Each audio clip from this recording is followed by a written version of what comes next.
What's up, y'all? Today we are looking at how to make videos more dynamic when you only have one camera. Let's go.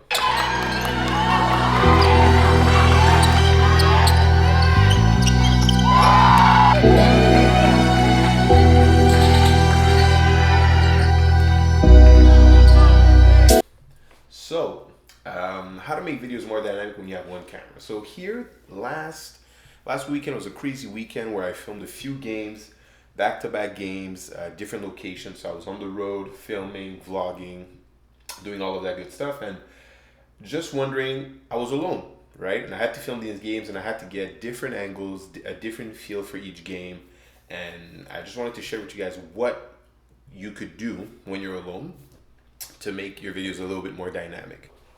Let's look at this one here. So this was a video, and I'll play it right now. This video, I made it for a basketball team, a women's basketball team who is on the rise. They're doing pretty well. They have a new coach, a new staff, but they don't have a lot of media coverage. So it was a good way for me to take their team, show a little bit more of their team, show a bit more of their coaches, but also show a bit more like they have talent that even though they're a new program, they're doing a lot of good things. So I made this little video for them. So let's check it out.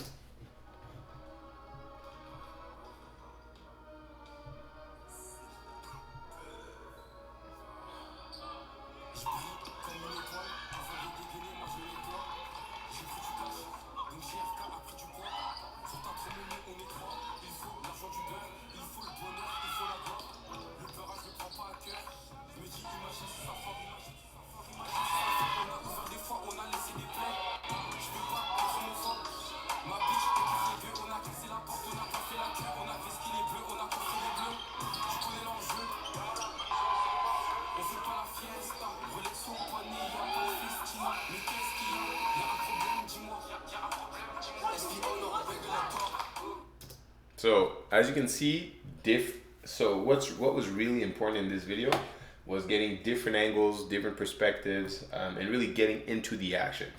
But one of the things that I did was prior to going to that shoot, or at that shoot, I came in an hour earlier. So the team, not all the teams were there, and I shot as much B-roll as I could. So the B-roll that I shot was essentially for this intro here. So here you have the player warming up, right? So this was a full, so let me show you the vertical version of this. The whole thing looks like this, right? So this is the B-roll that I got with this, just guiding the eye a little bit more towards the center and this player here. So that's B-roll that I got. Then I also got some B-roll when they're warming up, some different shots. I like to mix a little bit more. I like to mix between static and shots that are moving a little, but I didn't have my gimbal, so the stability of the shots that I could take weren't the best, but did what I could. So close-ups on the jersey, close-ups on the huddle, then close-up, not that much of a close-up, on the huddle that they're having with the coach right before the tip-off. So then I just added more content that I got in-game, right? This is a low angle. I'm on the side, and I'm on the baseline behind the player, and they're going to inbound the ball. So this is always an angle that I like to have. Where I'm below, it kind of shows a little bit of height, and usually players have a phase where they look concentrated, so it brings the vibe.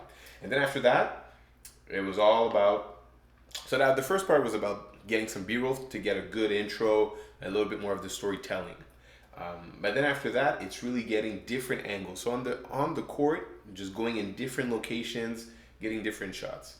Of course, the baseline is always the best because you get really a nice angle of when the ball goes in the basket, when the players are moving, when the ball is moving. As long as the ref doesn't get in your way, it's great.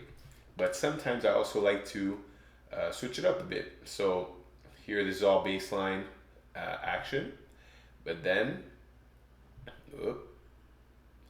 more baseline action. See more baseline action. It's pretty standard, right? But I also like to see another lower angle. So here from the sideline, so it gives you a different perspective from the sideline here, and I got a good shot where she shot the ball and it went in as a 3, boom. So it was pretty cool, and then you had cool reaction from the bench as well. So not too bad of a shot from the sideline. Here was in the stands, so unfortunately they had this metal bar here that was blocking a lot of the shot, but you could still get a feel that like, you know, where this is the perspective of a viewer, so a person attending the game. So, you know, just switches it up a bit and then back to the baseline. So just to switch it up a bit and make it a little bit more dynamic, right? And obviously in here I was at half court. So this is another shot that I shot previously for another person who shot a 3, but since she just made a 3, I could just cut it and put it for this one. So that's that. And then different locations on the court. So, and then of course, I always try to do 3 basketball shots, 1 B-roll shot. 3 basketball shots, 1 B-roll shot, or 3 basketball shots, 2 B-roll shots, sometimes 3, depending if everything flows well together. And yeah, so that's pretty much it, right? So here, that was a great shot from the top, and everything was centered. It was actually a pretty good shot that I took here. And then this one from the baseline, obviously. It's the baseline is a pretty standard one for basketball, to be honest. But if you switch it up a little bit and you go in different locations and different spots, and you get different angles from the same location, it really makes it interesting. That was a tip that the creator team gave me to make, you know, videos a little bit more dynamic. And this one here, that was the opposing team. So the opposing team, same principle, right? So same idea.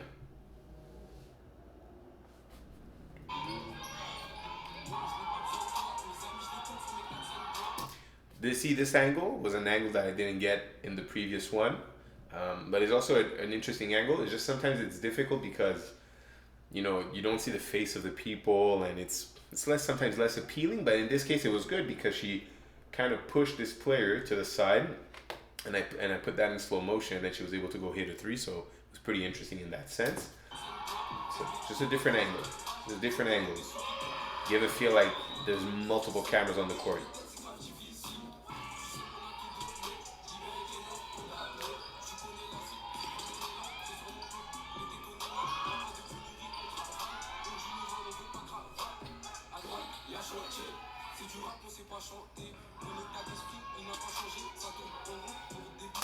Anyways, but one thing that could have been better in this scenario is more close-up shots for this team.